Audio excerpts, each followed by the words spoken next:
আসসালামু আলাইকুম দেশবাসী, আপনারা সকলেই ভালো আছেন আল্লাহর রহমতে। আমিও আল্লাহর রহমতে খুব ভালো আছি, আলহামদুলিল্লাহ, সুবহান আল্লাহ।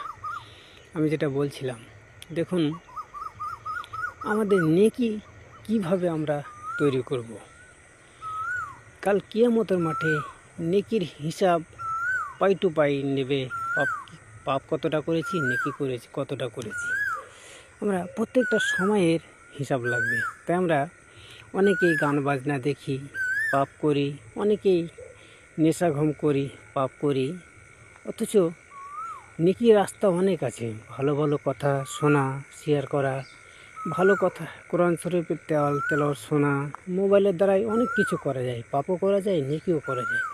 তাই আমার ছোট্ট একটা চ্যানেল আছে, ওপরে চ্যালেঞ্জটি আলম ইউটিউব চ্যানেল, সেটা সাবস্ক্রাইব করে রাখুন এবং নিচেরটা ফেসবুক আইডি ফলো করে রাখুন। কেননা আমি মূর্খ গাইয়া, আপনাদের মতো আমার জ্ঞান নেই, বুদ্ধি নেই। তারপরেও আমি বাস্তব কিছু বলতে চাই, তুলে ধরি। আমরা যেসব ভুল ত্রুটিগুলো করি সেগুলো আমরা তুলে ধরি এবং মানুষকে আমি যেভাবেই হোক পাপের রাস্তা থেকে সরাবার চেষ্টা করি।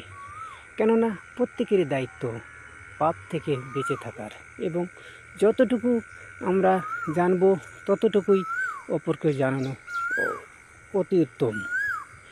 তাই আমার আগের চ্যালেঞ্জটা নষ্ট হয়ে গেছে, মোবাইল হারিয়ে গেছে, তাই এটা নতুন আবার করেছি। তাই আপনার কাছে অনুরোধ, আমার চ্যানেলটি সাবস্ক্রাইব করে রাখুন এবং ফলো করুন। কেননা আমি নিয়মিত ভিডিও দিয়ে থাকি, প্রত্যেকেরই কিছু না কিছু হলেও, একটু না হলেও উপকার আসবে কিংবা কাজে আসবে, যদি আমরা নিয়মিত কথাগুলো বুঝতে পারি। কেননা আমার এটাই যে সঠিক সেটা আমি বলতে পারবো না, কেন আমি অতটা আমার জ্ঞান নেই। তারপরেও বলবো কিছুটা হলেও জেনে বুঝে আরও তদন্ত করে ভালো আমল করা। কেন আমল যতক্ষণ না আমাদের সঠিক হবে